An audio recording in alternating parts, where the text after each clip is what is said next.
Hi, in this tutorial I'm going to teach you how to add MX or mail exchange record on your Namecheap. Let me elaborate it what the MX record is. Actually, the mail exchange record specifies the mail server responsible for accepting email messages on the behalf of a domain name. It is a resource record in the domain name system. It is possible to configure several MS records, typically pointing to an array of mail servers for load balancing and redundancy.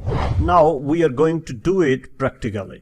Here is the admin panel of my Namecheap, and here you will find a domain, and in right area you will find a button of manage. You have to click it.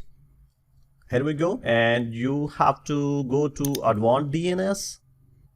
Scroll down a little bit and you will find an option here, mail setting. In mail setting, click this drop down and select the custom MX. Here you have to put the values. I am using some sample values or test values like host. I'm going to put it at the rate, and if you want to get exact value, you have to contact your mail server provider, which will provide you the exact value. So I'm gonna use it mail dot host your hosting server.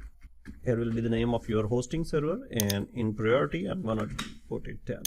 So you have to save it, and if you want a more record, then you have to add new record. So this is the way how to add MX record on your Namecheap. Thank you very much for watching this tutorial. Keep watching the next one.